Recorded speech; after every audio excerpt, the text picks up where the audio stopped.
Rowind just came out with a new event. Well, it's a mini event, but still.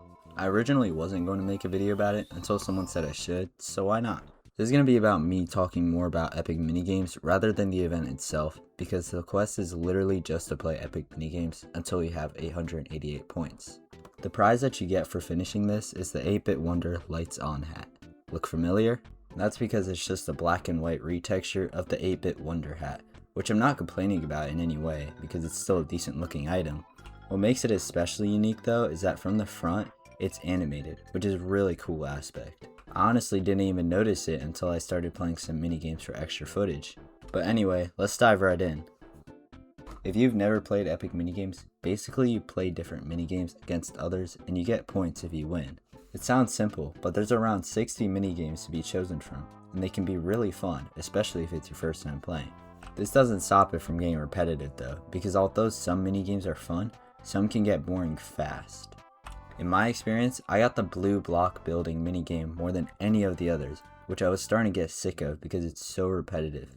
The whole objective in the game is to touch 47 blue bricks, which having that same objective over and over is just not fun. I do have a theory for why it might be so common though. You see that Smurf at the start of the round? Yeah, I think the version of Epic Minigames that was added to Rowind is the same one during the Smurfs event on Roblox in March 2017. The event required you to beat this minigame, so I think the developer made it more common so people wouldn't have to go through the struggle of waiting for the specific game. Another minigame I don't like is Manic Mining because of how purely luck based it is. Let's stop talking about the bad games though, and let's start talking about the good ones. Let's see here, there's not much. Marble Madness is one that I personally enjoyed because it's one of the few that actually takes somewhat skill and strategy to win. Basically, you're on a team and you have to get as many balls from the center into your team's pocket. The only problem with this though is that if you have AFK teammates or ones that don't really know what they're doing, then your chance of winning is slim.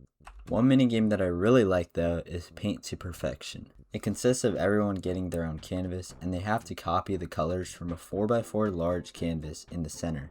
I don't know if it's like a one person wins type of game, but it's still a lot of fun and definitely a lot more skill based than most of the other minigames. I also want to point out the creepy music in Skewer Shuffle. Like there's no way that's the actual music that's supposed to be playing. Aside from the minigames, the game contains a lot of bugs that range from being visual messes to just completely game breaking. For example, on certain minigames, the map can be extremely dark, making it hard to win most of the time and frustrating because some games almost entirely require light to be able to win. Honorable mentions of minigames that include this bug are Haunted Hallways, I'm not even going to try to pronounce that, Laser Cutting, Skewer Shuffle, and probably more that I haven't came across yet. What's funny about this is that there's another bug that makes some of the maps blinding bright. It's honestly hard to even look at. I've only seen this on the Crusher Desert map though, but I'm sure there's other minigames that include this too. Another bug that can be annoying is where specifically on Platform Peril, if you're the controller, you'll just be glitched into the ground, unable to move unless you fall out in the lava.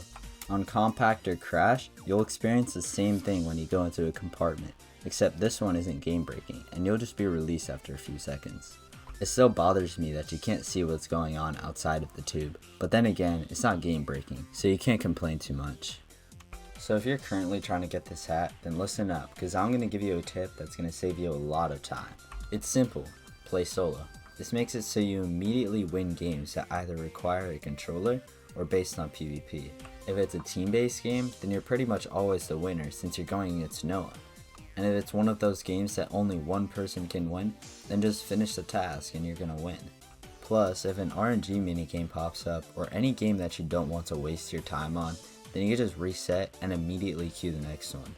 This allowed me to go from 200 points to 890 in around 30 minutes, and even then I was still dying on some of the games, so you could probably use this method to get points even quicker. Anyways, that's all there really is to this event. If it wasn't for this guy, I honestly probably wouldn't even be making this video. But yeah, if you're curious, this is the fit that I made with the item. Let me know what you think. Make sure to subscribe too. See ya.